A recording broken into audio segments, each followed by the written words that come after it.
कभी कुछ लोग ये छाप देते हैं कि सुशील कुमार कंगाल हो गए हैं, कुछ लोग ये छाप देते हैं कि सुशील कुमार को पहनने के लिए कपड़ा तक नहीं है। हम बाल बच्चेदार आदमी हैं, बच्चे हैं, हम बच्चों के लिए कुछ भी कर सकते हैं। ऐसा नहीं हम दूध भी बेच सकते हैं, कोई काम छोटा नहीं होता है। लेकिन पढ़े लिखे आदमी हैं, जब ऐसा नौबत आएगा तो कोई पढ़ा लिखा वाला ही काम करेंगे ना। एक सवाल हमेशा आपसे होता होगा, जो भी इंटरव्यू हुआ होगा, कितना बचा है अकाउंट में? हम ये बिल्कुल नहीं पूछने जा रहे, हमको ये जानना है। हालांकि मैंने विस्तार से सब ले लिया। चंपा का पौधा लगभग कितना आपने लगा दिया? 80,000 से अधिक लगा है। साधारण सा लड़का जिसको ना पहनने का ढंग है, ना ठेठ भोजपुरी बोलता है, हिंदी में ठेठ बिहारी, और देखने से भी कोई हैंडसम नहीं, वो 5 करोड़ जीता कैसे?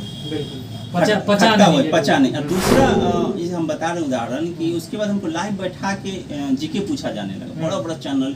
अब बताइए, जीके महासागर होता है, अगर नहीं बताते तो फिर अनाप शनाप बोलता है। तो वही हमको बहुत दुख हुआ। लेकिन जनरल नॉलेज के सारे सवाल के मैंने जवाब दिया। पहले चूँकि हम उतने दुनिया मैंने नहीं देखी थी तो मीडिया को बहुत सीरियस लेते थे, तो आज बहुत ज़्यादा हम नहीं लेते। कहते हैं कि उसका जो मन है वो लिखे। मैंने देखा है कि एक बहुत बड़े चैनल पे मैंने इंटरव्यू दिया, अच्छे से अच्छी बातें हुई, तो उसका पता चला जिसका जनरली उसका मिलियन में जाता है वो 1 लाख भी नहीं गया था। क्योंकि इसमें लोग मज़ा नहीं है ना। दूसरे शहरों में से भी हमको मैसेज आता है कि हम भी वृक्षारोपण कर रहे हैं, हमने जन्मदिन पे किया, ऐसे किया। केबीसी विनर होने के बाद जो नाम मिला उसका हम इस्तेमाल कर रहे हैं सोसाइटी के। कहा जाता है कि लोग जब वेल नोन हो जाता है तो शहर के लोग भाव नहीं देते, बाहर का लोग भाव देते हैं। लेकिन हम भाग्यशाली हैं कि हमारे शहर में हम कहीं चल जाएँ, किसी मोहल्ले में, किसी जगह बहुत रिस्पेक्ट मिलता है। यानी कोई NGO नहीं बनाया, ना ही कोई ट्रस्ट रजिस्ट्रेशन कराया। हम कराएंगे ऐसा नहीं है, लेकिन हमको ये लगता है कि फोकस खराब हो जाएगा। सुशील कुमार बिहार के सबसे धनी आदमी कैसे, और देश में भी सबसे धनी लोगों का जब लिस्ट होगा ऐसे लोगों का, तो उसमें सुशील कुमार कैसे? चंपा का इन्होंने गिनती बता दिया। इन्होंने बता दिया कि गौरैया को बचाने के लिए इन्होंने कितना घोंसला लगा दिया, कितना लग रहा है। सुशील कुमार का था, उन्होंने उस शौक को चंपारण के लोगों का शौक बना दिया। ये अपने आप में एक अमीरी है। गर्मी में क्या होता था ना कि जब गर्म हवा अंदर जाता था, पूरा पश्चिम ढकता था, तो सब लोग उठ के बैठ जाता था, इतनी गर्मी। और उसमें क्या किए, पौधे लगाए, 50 पौधे हैं। और आज के डेट में इतनी गर्मी पड़ रही है, लेकिन जब पूरा घर में हवा जाता है तो ठंडा हवा ही जाता है। नमस्कार, मैं हूं सिंह आदर्श और मेरे साथ आप देख रहे हैं द नेशन दर्पण। अभी मेरे साथ जो मेहमान खास मुलाकात में है वो किसी परिचय के मोहताज नहीं है। केबीसी विजेता हैं, बिहार से पहले प्रतिभागी जिन्होंने 5 करोड़ का इनाम जीता था। उस समय जो केबीसी का पूरा प्रक्रिया था वो 5 करोड़ का होता था, अब 7 करोड़ हो गया है। और उसके बाद जो मुख्य चर्चा की बात है, सुशील कुमार जितना उस समय चर्चा में नहीं आए, मुझे लगता है उससे ज़्यादा दुष्प्रचार लोगों ने, मीडिया के लोगों ने कर दिया। मैं मीडिया में हूँ, लेकिन मीडिया के खिलाफ इस मामले में बोलने में मुझे कोई दिक्कत नहीं है। चूँकि सुशील कुमार जो काम चंपारण में कर रहे हैं, बिहार में कर रहे हैं, वो 5 करोड़, 3 करोड़, 7 करोड़ या कुछ लाख जीतने के बाद भी लोग शायद ही करते हैं। लगातार ये चर्चा में बने रहते हैं कि इनका जो धन है, जो धनराशि इन्होंने जीता था, वो ख़त्म हो चुका है। कभी कुछ लोग ये छाप देते हैं कि सुशील कुमार कंगाल हो गए हैं, कुछ लोग ये छाप देते हैं कि सुशील कुमार को पहनने के लिए कपड़ा तक नहीं है। तस्वीरें अलग अलग माध्यम से आप लोग देखते होंगे, बड़े बड़े चैनल, बड़े बड़े वेबसाइट पे ये लगातार खबरें आते रहती हैं। लेकिन हम लोग जो देखते हैं, चूँकि मैं खुद चंपारण का हूँ, चंपारण से हम लोगों का लगाव सिर्फ नहीं है बल्कि चंपारण के हम लोग रहने वाले भी हैं। तो हम लोग जो नज़दीक से सुशील कुमार को देखते हैं तो मन में एक मेरे सवाल आया, जो लगातार ये चर्चा चल रहा था कि सुशील कुमार जितना धनवान बिहार में कोई नहीं है। अब ये कैसे धनवान है, इस बात को ये पूरा जब इनसे बातचीत होगा उसके बाद अंत में जो मैं निष्कर्ष दूंगा उससे आप लोग कमेंट में अपना राय और प्रतिक्रिया दीजिएगा कि सुशील कुमार धनवान है या सुशील कुमार कंगाल है। सबसे पहले तो सर स्वागत है आपका। धन्यवाद, बहुत बहुत धन्यवाद। एक चर्चा हमेशा चलते रहता है, जैसा कि मैंने इंट्रो में बता दिया, उस पर हम बाद में विचार आपका लेंगे। आपने एक अभियान शुरू किया था चंपारण को चंपामय बनाने का, पूरा इस अभियान के बारे में ज़रा बता दीजिएगा दर्शकों को। और अभी तक कितना पौधा जो है लगभग लगा दिया गया? उस अभियान का नाम था चंपा से चंपारण। लगभग 4.5 साल हो गए और लगातार वो चल रहा है। और कोरोना पीरियड को छोड़ दें, जब एकदम निकलना प्रतिबंधित था, तो उसको छोड़कर एक दिन में गैप नहीं हुआ, लगातार हम चलाते रहे। अभी तक 80,000 से अधिक चंपा के पौधे लगे हैं। और आप यहीं के हैं, आप देखते होंगे शहर में शायद ही कोई मोहल्ला हो जहाँ पौधे नहीं दिखते हो चंपा। और ग्रामीण क्षेत्रों में भी हर पंचायत में 1, 2, 4 ऐसे दिखते हैं। तो ये हम लोग की 4.5 साल की उपलब्धि है। हम लोगों ने, मैंने कोई NGO नहीं बनाया और ना ही कोई उस तरह का संगठन है। अपने पॉकेट से और अपने कुछ मित्रों के सहयोग से, ज़्यादातर अपने पॉकेट से, और बहुत सारे मित्रों ने भी सहयोग किया, तो उनके माध्यम से पौधा लगा। 80,000 से अधिक पौधे लगे। और उसके अलावा गौरैया संरक्षण पे हम लोगों ने काम किया। गौरैया संरक्षण पे आएंगे। गौरैया जो है कहीं ना कहीं विलुप्त हो रहा था। सुशील कुमार जी ने एक बीड़ा उठाया कि कम से कम चंपारण में, हालांकि जहाँ जहाँ ये जा पाते हैं इसका प्रचार प्रसार जरूर करते हैं, सोशल मीडिया से जागरूकता फैलाते रहते हैं, लेकिन चंपारण में एकदम ज़मीनी स्तर पर ये काम कर रहे हैं गौरैया संरक्षण को लेकर। इस अभियान की शुरुआत कब हुई थी? मकसद तो पता चल ही गया कि गौरैया को बचाना है। क्या कुछ होता है इसमें, कैसे करते हैं इसको? ये 20 मार्च 2019 को विश्व गौरैया दिवस के दिन हम लोगों ने शुरू किया था। और इस अभियान के अंतर्गत हम लोग का उद्देश्य था बिहार की राजकीय पक्षी गौरैया जो धीरे धीरे समाप्त हो रही थी, उसके प्रति लोगों को जागरूक करना कि हमारे इकोसिस्टम में इसका क्या महत्व है, या फिर जो घर आंगन में खुद अपने वाली गौरैया थी अब क्यों नहीं दिखाई दे रही है, आकर्षित करना। और उसके लिए हम लोग क्या किए कि घोंसला बनवाते थे, और ये डोर टू डोर कैंपेन था। और इसमें हम अपने परिचित के यहाँ जाते थे या किसी परिचित को लेकर उसके परिचित के यहाँ जाते थे, इस अभियान के बारे में बताते थे और घोंसला लगाते थे। बाद में हम लोगों ने धान की बाली भी लटकाने लगे, उसके लिए उसका मिट्टी के बर्तन में पानी रखने लगे और उसको सोशल मीडिया पे डालने लगे। सोशल मीडिया पे डालने का जो उद्देश्य है वो ये है कि लोगों के दिमाग में डालना। लोग, सारा दुनिया सोशल मीडिया पे आ गया, तो जो काम हम रोज करेंगे ना वो लोगों के दिमाग में एक छाप पड़ता है और वो छाप उसके व्यवहार में झलकता है एक समय के बाद।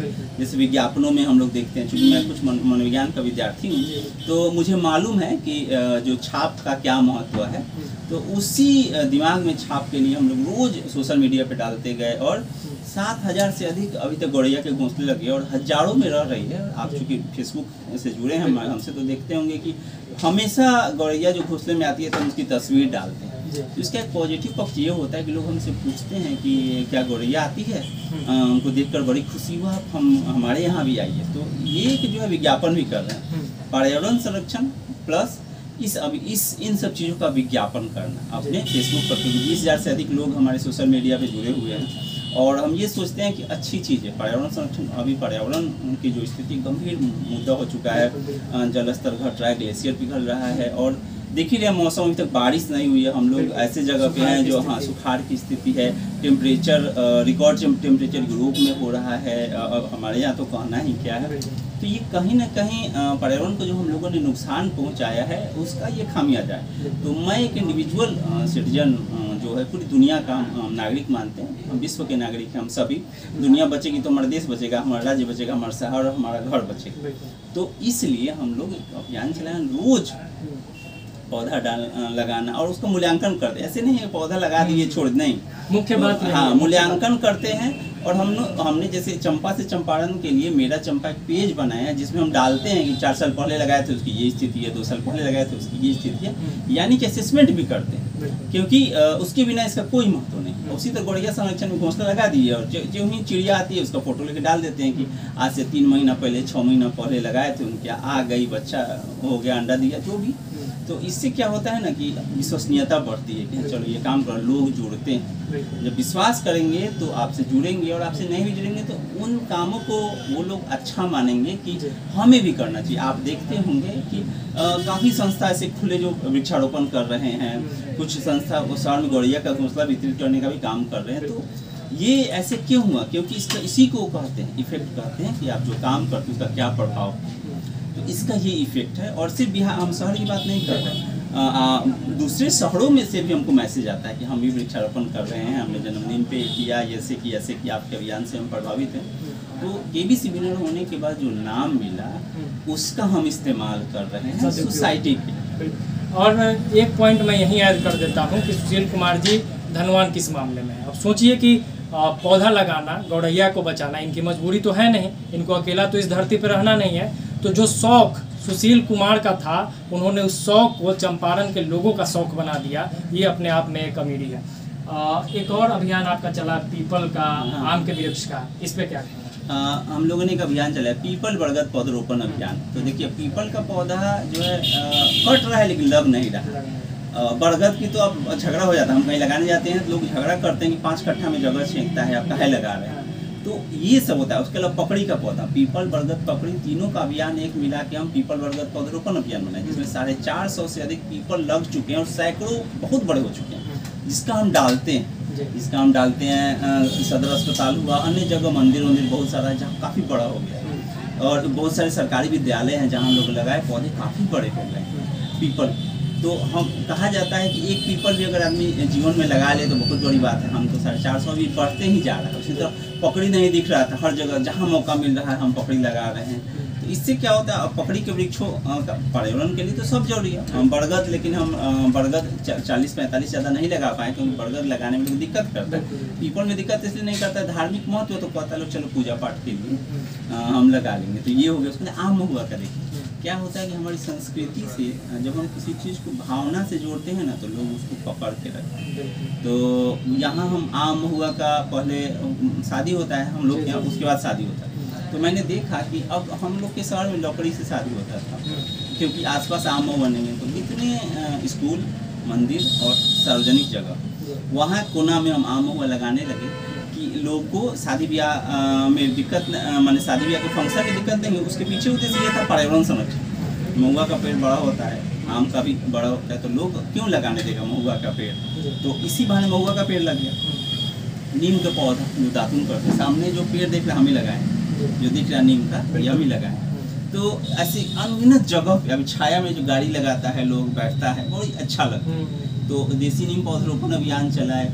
तो ऐसा छोटा छोटा अभियान जो है उसका उद्देश्य क्या है कि लोगों को जोड़े रखना। अभी एक और हम अभियान शुरू किए, हजार पलाश।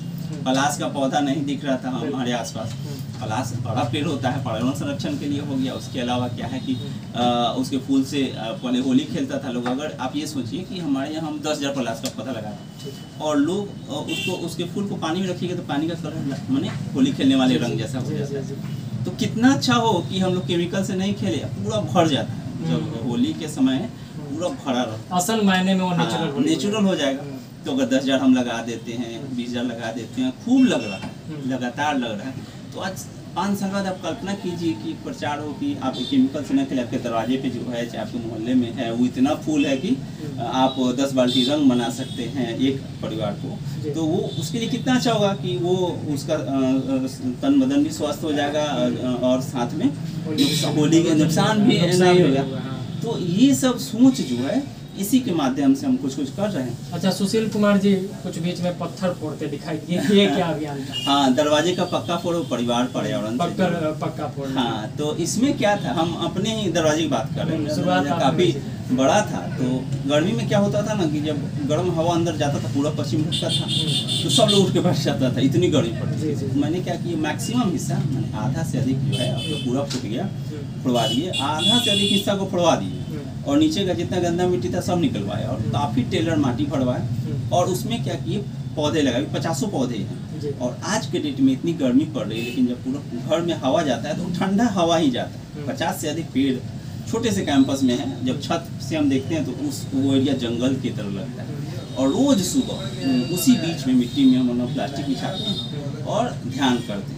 ध्यान के सांस पर ध्यान देते हैं और एक अजब किस्म का कुछ माने अच्छा महसूस होता है। साथ ही हम नज़र दौड़ाते हैं आस पास, छोटा पौधा, बड़ा पौधा, चींटी, जितने कीड़े मकोड़े, जो इकोसिस्टम है कि वो सब दिखता है और पता ही नहीं चलता आधा घंटा कैसे बीत जाता है। वो हमको सबसे अच्छा ध्यान रखता है कि इधर मेढक है, उधर, मतलब सारी चीज़ें एक साथ हैं। बड़े बड़े पेड़ पे चिड़िया बोल रही, छोटी चिड़िया, बड़ी चिड़िया, सामने पानी का बर्तन रखे हुए हैं। तो ये मैंने अपने दरवाजे पे किया और इसका हमको फ़ायदा हुआ कि हमारे स्वास्थ्य पे फ़ायदा हुआ। और जब भी हम हरी भरी चीज़ों को देखते हैं, वैज्ञानिकों का भी कहना है मैंने इस पर कि आप हरियाली को देखते हैं मनोवैज्ञानिकों का, तो आपके मानसिक मतलब स्वास्थ्य में वृद्धि होती है। एक रिसर्च हुआ था चेन्नई में मानसिक आरोग्यशाला में, तो वहाँ पे क्या किया गया कि 2 ग्रुप में बांटा गया। एक ग्रुप को दवा दिया गया और रखा गया घर में, एक ग्रुप को दवा दिया गया और कहा गया पेड़ पौधे के बीच में बैठाया गया और पेड़ पौधा लगाने के लिए, तो इससे आधे से कम समय में लोग स्वस्थ हो गए। तो ये होता है पर्यावरण का महत्व। अच्छा, अब एक सवाल जिसका मैंने शुरुआत किया था, जो भूमिका में था,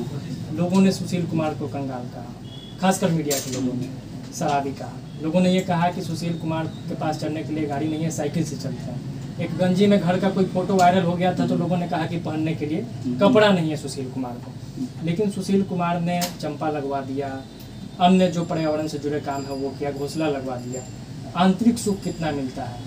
वो 5 करोड़ मिला, वो तो खुशी था, जीवन परिवर्तन करने वाला चीज़ था, लेकिन उसके बाद जो आपने काम किया वो उस खुशी के मुकाबले कितना आपको ज़्यादा या कम लगता है? देखिए खुशियाँ 2 प्रकार की होती है मेरे समझ से। एक होता है कि सामने वाला माने कि आप खुश हैं तब खुशी, मान दूसरे देखें, जैसे मेरे पास कोई ब्रांडेड गाड़ी है, मेरे पास एप्पल का फ़ोन, तो लोग कहे वाह एप्पल है, चाहे नया फ़ोन, चाहे महंगी गाड़ी, तो उसने उसके रिएक्शन पे डिपेंड कर रहा है। एक होता है आंतरिक, एक होता है दूसरा हमको ये एक्सेप्ट करे कि भाई बड़ा आदमी। इसमें क्या समस्या होती है? इसमें समस्या होती है कि आप ही के पास तो आईफोन नहीं है, नया लॉन्च किया, आपके पास 1 लाख का, कोई 1.5 लाख का ले लेगा, आपके पास कोई मर्सिडीज या कोई उससे भी भयानक महंगा वाला कोई गाड़ी ले ले, तो ये अनवरत चलता रहेगा, तो उसमें बेचैनी है। लेकिन जो आंतरिक खुशी है उसको अंदर से है। अभी जैसे आप कह रहे हैं कि पहले हम बेचैन हो जाते थे कि कंगाली की खबर आ गई, लोग राह चलते मजाक उड़ा रहे हैं, बाद में मैंने खुद अपने अंदर झांकना शुरू किया और तो मुझे पता चला कि नहीं, वो अपना काम कर रहा है, मुझे इस पे वो उसका मामला, अगर कोई हमको गाली दे रहा है तो उसका पर्सनल मामला, वो मेरा मामला नहीं, उसके अंदर वही है, उसके अंदर वही। आज जो भी चीज़ें खबर में चलती हैं कि वो ये हो गया वो हो गया, वो उनका मामला है। मैंने एक पोस्ट लिखा था जिसमें बहुत अच्छा पोस्ट था, जिसमें मैंने ये लिखा था कि हम फिल्म में डायरेक्टर बने गए, हम असफल हुए, हम शराब वहाँ दोस्तों अपने सफर को अपने सिलसिले में, और बाद में मैंने लिखा कि हम पर्यावरण संरक्षण करने लगे, हम शिक्षक में पास किए, और मतलब ऐसा लिखा कि अपनी जर्नी लिखी कि सफलता जीवन का हिस्सा है, हम आज क्या कर रहे हैं। और मैंने लोगों को प्रेरणा देने के लिए, कोई अपने बारे में जब बुरा लिखता है वो बहुत बड़ा कुर्बानी दे रहा होता है कि अपने बारे में कुछ कह रहा है, और लोगों को उसे सीख लेनी चाहिए कि नहीं, हमें जो है हमें ऐसा नहीं करना चाहिए, और हमें पर्यावरण संरक्षण या जो भी काम है अच्छे से करना चाहिए। और उसमें मैंने कहीं नहीं लिखा मेरे पैसे खा दूंगा, मैंने तो उसमें लिखा था कि अफवाह है। मैंने एक में लिखा था कि दूध बेचने वाली खबर कैसे आई कंगाली की, कि मैंने फिल्म देख रहे थे, मेरे तो किसी ने कहा, हम गुस्से में बोल दिए खत्म। उसमें तो मैंने कहा था कि अफवाह है, उसमें मैंने खंडन किया, ये झूठी खबर है। अब उसी को आधार बना, क्योंकि पोस्ट लंबा था, लोगों को थोड़ा सा मिर्च मसाला जहाँ से दिखा उठा लिया और पुरानी बातें जो उनके मन में थी मिला के चला दिया। तो इसमें क्या हुआ कि हम कुछ दिन काफ़ी बेचैन रहे कि यार ये सब चल रहा है, लेकिन फिर हमको ये एहसास हो गया कि चीज़ें ऐसी ही हैं, और अपना नैरेटिव सेट कर लिया है। लोगों के मन में सबसे पहले होता है ईर्ष्या का भाव, कंपटीशन का भाव। एक साधारण सा लड़का जिसको ना पहनने का ढंग है, ना ठेठ भोजपुरी बोलता है, हिंदी में ठेठ बिहारी, और देखने से भी कोई हैंडसम नहीं, वो 5 करोड़ जीता कैसे? पचा नहीं। और दूसरा हम बता रहे उदाहरण कि उसके बाद हमको लाइव बैठा के जीके पूछा जाने लगा, बड़ा बड़ा चैनल। अब बताइए, जीके महासागर होता है, अगर नहीं बताते तो फिर अनाप शनाप बोलता है, तो वही हमको बहुत दुख हुआ। लेकिन जनरल नॉलेज के सारे सवाल के मैंने जवाब दिए। उस समय स्टार न्यूज़ था और बहुत सारे चैनल थे, सब लाइव ही में जो मन करता वो जीके पूछ रहे थे, मतलब कहीं ना कहीं से फंसा देना। लेकिन मैंने किया। उसके बाद क्या कर रहे हैं, कैसे कर रहे हैं, अब एक सीधा साधा आदमी वो क्या करेगा? उसके पास जो चाहता था जीत गया, काम पे ही फोकस हम नहीं रख पाते थे। क्या करना है, मीडिया क्या सोचिए। हम पहले चूँकि हम उतने दुनिया मैंने नहीं देखी थी, तो मीडिया को बहुत सीरियस लेते थे।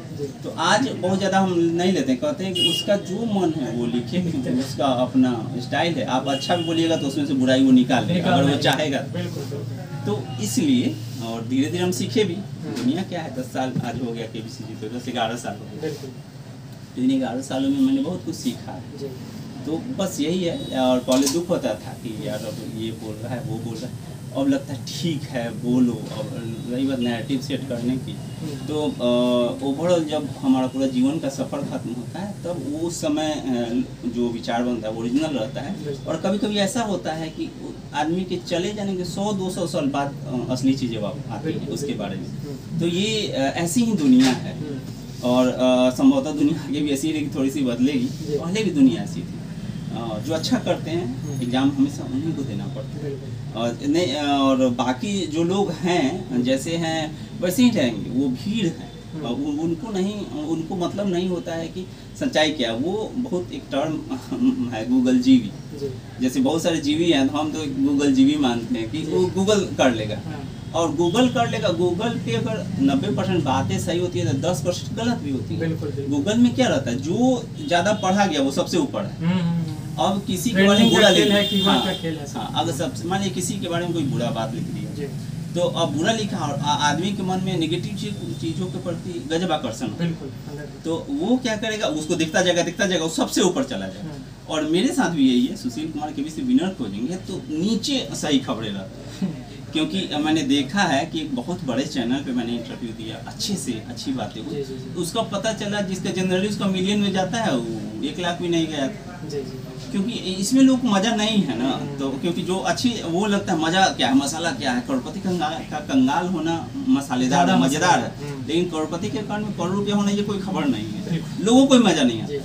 तो ऐसी ही चीज़ें चल रही हैं, लेकिन मैं ये सोचता हूँ कि मैं अपने लिए कर रहा हूँ, मुझे अच्छा लगता है, आंतरिक सुख मिलता है, और 2 घंटे करते हैं, बाकी हम अपना पर्सनल काम भी करते हैं, सारी चीज़ें चलती हैं। और एक और बात है, कोई MA पास है, BEd किया हुआ है, बहुत सारी डिग्रियाँ हैं और बहुत सारा काम करता है, इतना बड़ा सोसाइटी है उसका, तो अगर कुछ ना कुछ करेगा ना परिवार के लिए, ऐसा तो नहीं है कि वो दूध बेचने लगे। दूध बेचने अच्छी बात है, दूध का अपना एथी खोल देगा, बड़ा डेयरी फार्म खोल देगा, अगर खोलना होगा तो गाय के दूध बेचने के, घुमा के दूध बेचेगा, MA पास रख लेगा आदमी किसी को, अगर दूध ही बेचना हो, कोई काम बुरा होता नहीं है। और एक और बात है कि हम बाल बच्चेदार आदमी हैं, बच्चे हैं, हम बच्चों के लिए कुछ भी कर सकते हैं, ऐसा नहीं हम दूध भी बेच सकते हैं, कोई काम छोटा नहीं होता है। लेकिन पढ़े लिखे आदमी है, जब ऐसा नौबत आएगा तो कोई पढ़ा लिखा वाला ही काम करेंगे ना, 100%। तो इसलिए, और अपना जो भी सोचते हैं फ्यूचर को लेकर, हम भी दूरदृष्टा हैं, हमको भी मालूम है कि चीज़ें कैसे बदल रही हैं, उसके अनुसार उनको कैसे तैयार होना है, ये सब सोच कर आदमी काम करता है। आगे का 2 सवाल मेरा होगा। एक तो सोशल मीडिया वाली जो दुनिया है, गूगल जीवी जो दुनिया है, आपने जो टर्म दिया है, न्यूज़ की जो दुनिया है, उससे अलग चंपारण की एक दुनिया है, क्योंकि चंपारण के लोगों से सुशील कुमार कनेक्ट है, मैं तो जानता हूं, लेकिन दर्शकों को पता चलना चाहिए कि इन सब खबरों पर, इन सब बातों पर चंपारण के लोगों का क्या रिएक्शन होता है, जो आपसे जुड़ते हैं, जो आपसे मिले हुए हैं, वो क्या उसी तरीके से कमेंट करते हैं या उसको सिरे से नकार देते हैं, क्योंकि वो तो सुशील कुमार को देख रहा है। नहीं, मैं बहुत भाग्यशाली हूँ कि मैंने इस शहर में जन्म लिया, और मैंने देखा है कि लोग जाति धर्म से ऊपर उठ के अगर कुछ ऐसा आता है तो लड़ते हैं, बोलते हैं, बहुत सारी विविधता होती है, बहुत जगहों पे हम लोग डिवाइड हैं। लेकिन इस जगह पे हम देखते हैं कि अगर कुछ गलत खबर आती है तो उसका जब हम कभी कमेंट देखते हैं तो हमारे शहर के जितने लोग हैं वो विरोध कर रहे हैं, तो वो ये नहीं देखते हैं कि ये फलाना है, हम फलाना है। और जहाँ भी जाते हैं बहुत रिस्पेक्ट मिलता है पूरे शहर में, ज़िला में, और अच्छे बुरे लोग हर जगह होते हैं, लेकिन अच्छे लोग ज़्यादा होते हैं। और मैंने ये महसूस किया है, अगर 100 जगह जाएंगे तो 1-2 जगह ही ऐसा होगा जहाँ थोड़ा सा निगेटिव रहता है, नहीं तो 95% से ज़्यादा लोग बहुत रिस्पेक्ट करता है, बहुत ज़्यादा रिस्पेक्ट करता है। और ये मेरी बहुत बड़ी उपलब्धि है। जनरली कहा जाता है कि लोग जब वेल नोन हो जाता है तो शहर के लोग भाव नहीं देते, बाहर का लोग भाव देते हैं, लेकिन हम भाग्यशाली हैं कि हमारे शहर में हम कहीं चल जाएँ, किसी मोहल्ले में, किसी जगह बहुत रिस्पेक्ट मिलता है। ये मतलब कि हम क्या कहें, इसके लिए हम बहुत इमोशनल हो जाते हैं कि मुझे ये उपलब्धि मिली। अच्छा, सुशील कुमार एक और मामले में समृद्ध है, पीछे बैकग्राउंड में भी दिख रहा होगा, संगीत से बड़ा लगाव है आपका। सितार बजाते हैं, हमारे मित्र का दुकान है गिटार का, तो शाम में कभी कभी आते हैं, संगीत की बात होती है, क्योंकि हम ये जानते हैं कि हम जो दिमाग में लेते हैं हमारी पर्सनालिटी वैसी ही बनती है। हम एक लाइब्रेरी रखे हुए हैं, 2-4 घंटा उसमें बैठते हैं, पढ़े नहीं पढ़े, आसपास के माहौल का असर पड़ता है। उसके अलावा क्या है कि संगीत की बात, यहाँ आएंगे तो संगीत की बात हो, हमारे सितार के गुरु जी हैं, उनके पास जाते हैं। हमारे एक टीचर हैं, दर्शन फिलोसफी के हैं जानकार, उनके पास जाते हैं। तो एकदम चाहे साहित्य के लोग हैं, बहुत सारे साहित्यकार लोग मित्र हैं, तो वहाँ जाके बैठते हैं। मतलब चीज़ों को मैंने बहुत सेलेक्ट करके रखा है कि मुझे कहाँ नहीं बैठना है। और बहुत जगह ऐसा जहाँ देखते हैं कि थोड़ा सा निगेटिव लोग बात कर रहे हैं, वहाँ उसके बाद कभी नहीं जाते हैं। निगेटिव मेरी शिकायत नहीं, दूसरे की शिकायत करता है, तो हमको लगता है कि ये आदमी सही नहीं, इस जगह पे नहीं बैठना चाहिए। तो उससे क्या होता है, हम दिमाग में जो ग्रहण करेंगे तो हमारी पर्सनालिटी पे उभरेगा, निखार होगा ना। दिन भर गाली देते रहे, दिन भर ऐसे माहौल में रहें जो जात के नाम पे किसी को गरिया रहा है, धर्म के नाम पे किसी को गरिया रहा है, तो उससे क्या होगा ना कि उससे हमारा पर्सनालिटी दोषपूर्ण हो जाएगा। वो जो हम अपने अंदर लेके दूसरी जगह भी वही काम शुरू कर देंगे, जात के नाम पे गरियाएंगे, धर्म के नाम पे गरियाएंगे, कहीं ना कहीं ट्रांसफर हो जाती है। तो इस बात को लेकर हम बहुत सजग रहते हैं। बैठना उठना तो समाज के हर तबके में है, हर जगह है, लेकिन इस बात को हम एकदम ख्याल रखते हैं कि संबंध कहाँ रखना है, कहाँ बैठना है, कहाँ उठना है, मैंने कंटिन्यू कहाँ करना है। अब डोर टू डोर कैंपेन है, पौधा लगाने वाला, पौधा लगाने वाला, हर जगह जाते हैं, उसमें कुछ जगह जुड़ जाते हैं जहाँ मुझे सीखने अच्छी बातें, जहाँ जानने को मिली, संगीत का की चर्चा होती है, जहाँ साहित्य की चर्चा होती है, तो जहाँ ऐसा हुआ वहीं हम जाके चिपक जाते हैं। और वहाँ हम ये नहीं सोचते हम सुशील कुमार है फलाना क्या, नहीं, वो अगर हमसे जानकार है तो वो जानकार, हम उसके पीछे पड़ जाएंगे उस चीज़ को लेने के लिए। अच्छा, एक सवाल हमेशा आपसे होता होगा, जो भी इंटरव्यू का होगा, कितना बचा है अकाउंट में? हम ये बिल्कुल नहीं पूछने जा रहे, हमको ये जानना है। हालांकि मैंने विस्तार से सब पे ले लिया। चंपा का पौधा लगभग कितना आपने लगा दिया? 80,000 से अधिक लगा है। घोंसला 7,000 से अधिक लगा है। पीपल बरगद 450 पीपल लगा है, और बरगद लगभग 50 के आसपास लगा है जी। और आम महुआ ये सब? आम महुआ भी 100 से ज़्यादा लगा है जी। और नीम भी 100 ज़्यादा लगा है, नीम भी 100 से बहुत ज़्यादा लगा है। और मैंने कोई एनजीओ नहीं बनाया, ना ही कोई ट्रस्ट रजिस्ट्रेशन कराया है। हम कराएंगे ऐसा नहीं है, लेकिन हमको ये लगता है कि फोकस खराब हो जाएगा।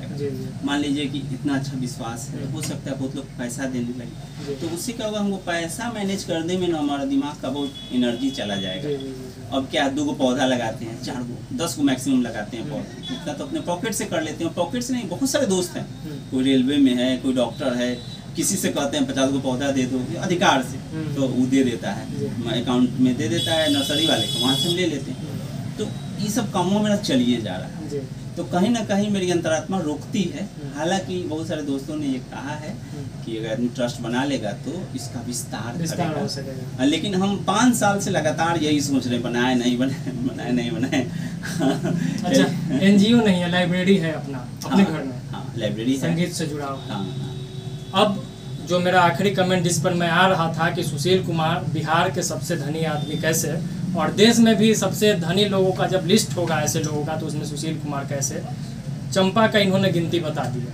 इन्होंने बता दिया कि गौरैया को बचाने के लिए इन्होंने कितना घोंसला लगा दिया, कितना लग रहा है। चंपा से चंपारण जो अभियान है वो लगातार जारी है। आम लगाया, नीम लगाया, महुआ लगाया, पीपल लगा, बरगद लगा, और लगातार प्रकृति से को संवारने के लिए, प्रकृति को समृद्ध बनाने के लिए जो कुछ हो सकता है वो लगातार कर रहे हैं। तो अभी के समय में ये सब करना आसान है क्या? इसका जवाब आप ही लोग दे दीजिएगा। और फिर से वही सवाल आपके पास छोड़ जाते हैं कि आप ही बता दीजिएगा कि सुशील कुमार कंगाल है या सुशील कुमार समृद्ध है। बहुत बहुत धन्यवाद। बिहारी करेजा देख रहे थे आप, बहुत बहुत धन्यवाद। दनेशन दर्पण देख रहे थे आप।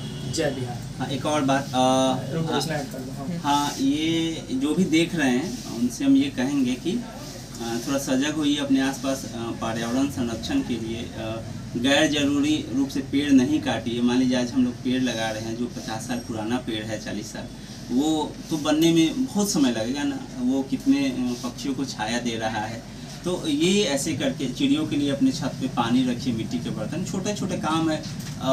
मोटर जो चले तो ध्यान रखिए लगातार पानी नहीं गिरे। कुछ ऐसी चीज़ें हैं जिसमें हम योगदान दे सकते हैं। देश समाज सरकारें अपने स्तर से कर ही रही है, लेकिन हमारा एक ऐसा चीज़ है, हमें भी कुछ सजग होकर इन सब चीज़ों को करना चाहिए, और ये हम अपने लिए करेंगे। धन्यवाद।